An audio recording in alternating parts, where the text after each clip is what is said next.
Hello भाई लोग, मैं हूँ फैक्ट भाई और इसे देखिए, ये है बाटा की वो फ्लाइंग चप्पल जो न सिर्फ हमें हवा में उड़ते हुए रिसीव हुई है, बल्कि हम सब ने इसे अपना घरेलू माल समझ के घिसा भी है। लेकिन मैं आप सबको बताना चाहूंगा कि बाटा इज नॉट अवर घरेलू माल, क्योंकि ये वो इंटरनेशनल ब्रांड है जिसकी तरक्की का वास्ता डायरेक्ट फर्स्ट वर्ल्ड वॉर से है।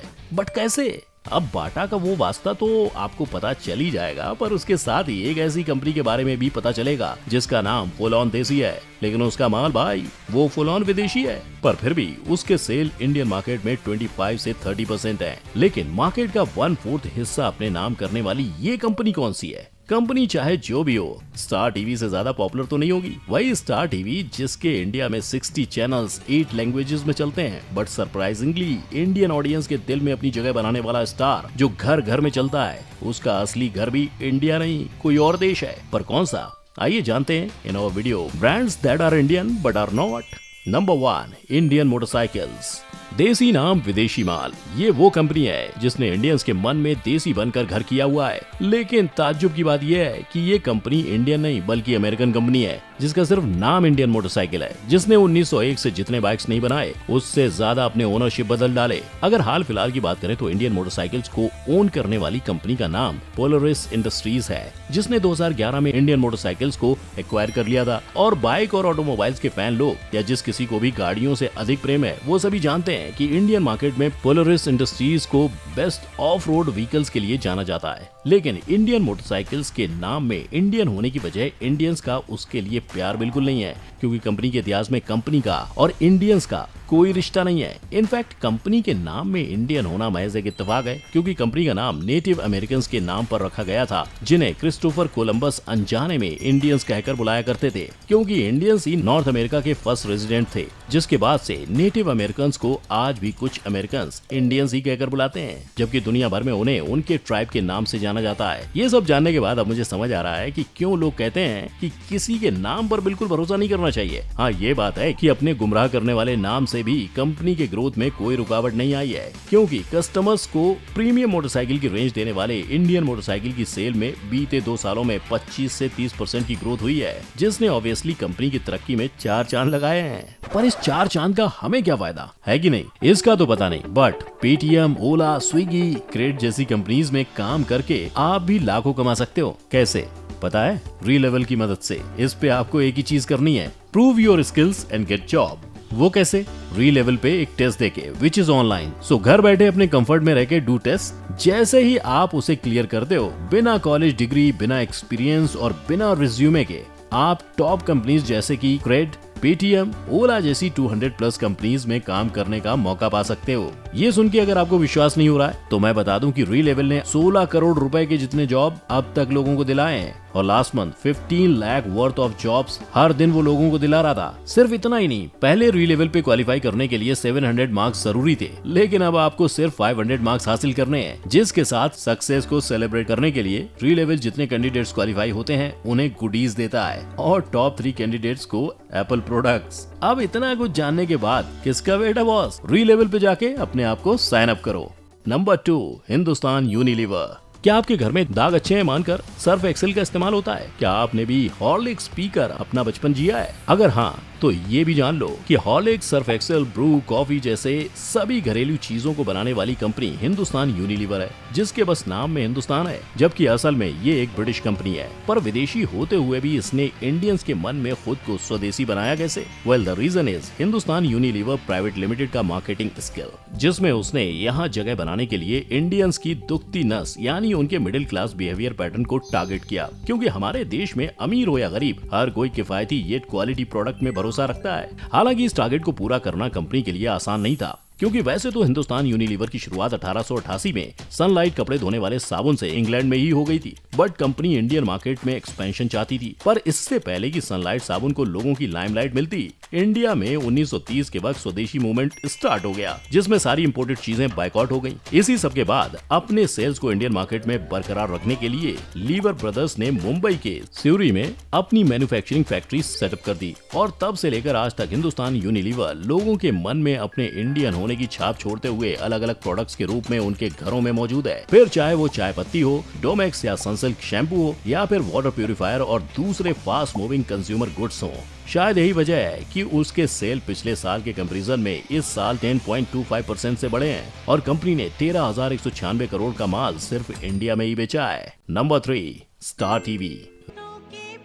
रिश्तों के भी रूप बदलते हैं। इंडियन ऑडियंस को इस बात पे यकीन दिलाने वाले चैनल ने खुद ही अपना रिश्ता अपनी ऑडियंस से बदल दिया है। जी हाँ, स्टार टीवी या स्टार नेटवर्क एक इंडियन चैनल नहीं, क्योंकि स्टार टीवी के स्टार का फुल फॉर्म है सैटेलाइट टेलीविजन एशियन रीजन है, जिसका मतलब ये है कि स्टार एक एशियन टीवी सर्विस है जिसके कर्ता धर्ता है 21st सेंचुरी फॉक्स, जो कि American multinational mass media corporation है। यही वजह है कि 90s की शुरुआत में स्टार इंडिया के नेटवर्क में जितने भी चैनल्स थे उनमें से ज्यादातर चैनल्स इंग्लिश लैंग्वेज में ही टेलीकास्ट होते थे, जैसे स्टार प्लस, प्राइम स्पोर्ट्स, जिसे सब स्टार स्पोर्ट्स के नाम से भी जानते हैं, और इसके साथ ही इसमें MTV, स्टार मूवीज और जी टीवी भी शामिल थे। तो सवाल ये है कि एक इंग्लिश चैनल ने इंडिया में लॉन्च होते ही कैसे न सिर्फ ऑडियंस के टीवी में बल्कि उनके दिल में भी घर किया। स्टार टीवी की शुरुआत 1990 में ही हो गई थी, लेकिन उसने 1992 में इंडिया में कदम रखा और यहाँ कदम रखते ही उसने ऑडियंस को वो दिखाया जिससे वो कनेक्ट कर सके, जैसे सास बहू का डेली वाले ड्रामे। ये ऐसे ड्रामे थे जो हर इंसान अपने रोजमर्रा की जिंदगी में एक्सपीरियंस करता था, इसीलिए इन्हें टीवी पर इमोशंस के साथ देखना सबके लिए एंटरटेनिंग था। और साथ ही डीडी नेशनल के बाद ये पहला ऐसा चैनल था जिस पर इंडियंस को उनके टेस्ट के कंटेंट देखने को मिला था। यही वजह है कि स्टार नेटवर्क के इंडिया में दस्तक देते ही उसे ऑडियंस का भरपूर प्यार मिला, जिस प्यार की वजह से उसे अपने ब्रॉडकास्टिंग नेटवर्क को 3 यूनिट्स में डिवाइड करना पड़ा, Star India, Star Greater China and Fox International channels Asia, जिसमें से Star India Indian media group की वो कंपनी है जिसकी सब्सिडरी कंपनी इंडिया की द वॉल्ट डिज्नी कंपनी है। और फिलहाल इस नेटवर्क की रेंज 100 से ज्यादा कंट्रीज में है, जिसके लिए स्टार इंडिया हर साल 30,000 घंटे के कंटेंट बनाता है। Number 4, Bisleri. इसे पहचानिए, हाँ ये बिस्लेरी है, लेकिन अपने पुराने रूप में। वही बिस्लेरी जिसका मतलब ही इंडियंस के लिए पानी है। तो क्या हुआ अगर ये पानी इंडियन होते हुए भी इंडियन नहीं है? हाँ, एकदम सही सुना आपने। और आपके ये सुनने की वजह बिस्लेरी का इटली से इंडिया में आना है, क्योंकि पार्ले का हिस्सा बनने से पहले ये इंडिया में एक इटालियन ब्रांड के तौर पर आई थी, जिसे लाने और बनाने दोनों का श्रेय फेलिस बिस्लेरी को जाता है, जिन्होंने 1921 में पानी की कंपनी इसलिए बनाई थी ताकि लोग मिनरल वाटर पी सकें। उसी दौरान कुछ ही सालों में इंडिया अंग्रेजों की गुलामी से आजाद हो गया था और इंडियन मार्केट में नए बिजनेस की डिमांड बढ़ने लगी थी। इसी मौके का फायदा उठाते हुए बिस्लेरी के लीगल एडवाइजर डॉक्टर रॉसी को ख्याल आया कि इंडिया में मिनरल वाटर का बिजनेस शुरू करना चाहिए, क्योंकि भले ही उस वक्त इंडिया को जमीन से पानी मिलने में आसानी होती थी, लेकिन कई अमीर लोग ऐसे थे जो साफ और मिनरल वाटर के लिए स्ट्रगल कर रहे थे, खास तौर पे दूसरे देश से हमारे देश में आने वाले विलायती लोग। इसी मंसूबे से 1963 में रॉसी ने मुंबई के थाने में बिस्लेरी को लॉन्च किया और तब उसे कांच की बोतल में 2 वैरायटीज में बेचा, बबली एंड स्टिल। हालांकि मिनरल वाटर होने की वजह से शुरुआत में बिस्लेरी सिर्फ 5 स्टार होटल्स में ही उपलब्ध थी, क्योंकि इसके कंज्यूमर्स या तो सोफिस्टिकेटेड अमीर लोग थे या फिर अंग्रेज। पर कंपनी के लिए अपने इतने कीमती पानी को सिर्फ बड़े होटल्स में पहुंचाना काफी नहीं था, इसीलिए अपने कीमती पानी को आम बनाने और इसे आम आदमी तक पहुंचाने के लिए बिस्लेरी ने अपनी कंपनी को लॉन्च के सिर्फ 4 सालों बाद ही पार्ले के चौहान ब्रदर्स को 4 लाख में हमेशा के लिए बेच दिया। और सरप्राइजिंगली ये फैसला बिस्लेरी के एक्स मालिक की सोच पर खरा उतरा, क्योंकि पार्ले ने बिस्लेरी को लोकल ब्रांड बना दिया और सिर्फ 10 सालों में बिस्लेरी का टर्नओवर 20 गुना ज्यादा हो गया, विच इज ऑलमोस्ट 40%। यही नहीं, कस्टमर्स के बीच इसी बढ़ती पॉपुलैरिटी की वजह से बिस्लेरी का मार्केट शेयर इंडिया में सबसे ज्यादा 60% है, क्योंकि बिस्लेरी इंडियंस के लिए इतना बड़ा ब्रांड है कि कोई भी कभी पानी की बोतल नहीं खरीदता, उल्टा बंदे के मुंह से पानी की जगह सीधे बिस्लेरी का ही नाम निकलता है, because paani is equal to Bisleri. Number 5, Bata. चलिए अब बात उस एक जोड़ी चप्पल की करते हैं जिसे क्या बच्चा क्या बूढ़ा सभी सालों साल देसी समझकर घिसते हैं, पर लोगों का फेवरेट बाटा देसी नहीं विदेशी ब्रांड है, जिसकी नींव 1894 में आर्थिक तंगी के चलते रखी गई थी। दरअसल चेक रिपब्लिक के रहने वाले टॉमस बाटा लेदर के महंगे जूते नहीं खरीद सकते थे, इसलिए एक्सपेरिमेंट के तौर पर उन्होंने कैनवस से जूते बनाए जो लाइट वेटेड होने के साथ ही सस्ते भी थे, और सस्ती चीजें किसे नहीं पसंद। बस इसी वजह से कैनवस से बने ये जूते इतने फेमस हो गए कि 1912 में बाटा ने इंसानों की जगह मशीन से जूते बनाने का सिलसिला शुरू कर अपनी फैक्ट्री में 600 लोगों को नौकरी दी। पर सब कुछ अच्छा कहाँ ज्यादा दिनों तक चल पाता है, यही बाटा के साथ भी हुआ और 1914 में वर्ल्ड वॉर फर्स्ट की वजह से ताजा तरीन बनी कंट्री चेकोस्लोवाकिया इंडिया सबसे ज्यादा हिट हुई, जिनकी करेंसी वैल्यू 75% तक घट गई और इसका असर बाटा की सेल्स पर भी हुआ। इसी मुसीबत की घड़ी से अपने लेबर्स और अपनी कंपनी को बाहर निकालने के लिए थॉमस बाटा ने अपने जूतों के दाम आधे कर दिए। इस आधे दाम में जूतों को बेचने वाली स्ट्रेटजी का फायदा कंपनी को ऐसे हुआ कि उसने 1924 तक अपने 112 ब्रांचेस ग्लोबली खोल लिए।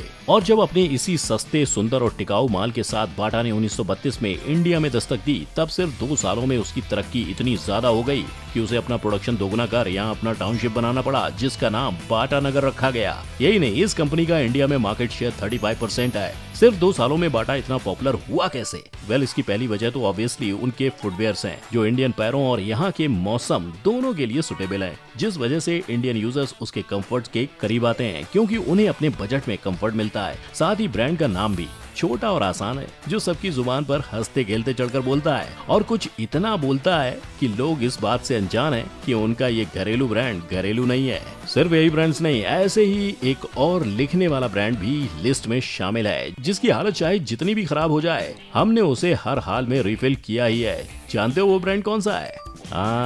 ये वही पेन है जिसकी रिफिल में हमारा बचपन, हमारे कॉलेज डेज, यहाँ तक कि हमारी जॉब स्ट्रगल भी शामिल है। हालांकि इस पेन को बनाने वाली कंपनी रेनॉल्ड्स भी कोई इंडियन कंपनी नहीं, बल्कि एक जमाने में अमेरिकन मैन्युफैक्चरिंग कंपनी हुआ करती थी, जिसके लाइसेंस को 2016 में इंडिया ने खरीदा था। हालांकि ये कोई नई बात नहीं है, क्योंकि ब्रांड्स के बीच बिकना खरीदना लगा रहता है। पर इसमें से कौन सा ब्रांड ऐसा है जिसके बारे में जानकर आज आपको धोखे वाली फीलिंग आई है? कमेंट में बताएं। साथ ही अगर वीडियो अच्छी लगी हो तो इसे लाइक और शेयर जरूर करें, चैनल को सब्सक्राइब करना ना भूलें, और हाँ, एक बार रीलेवल पे चेकआउट करना और उस पे साइन अप करना मत भूलना।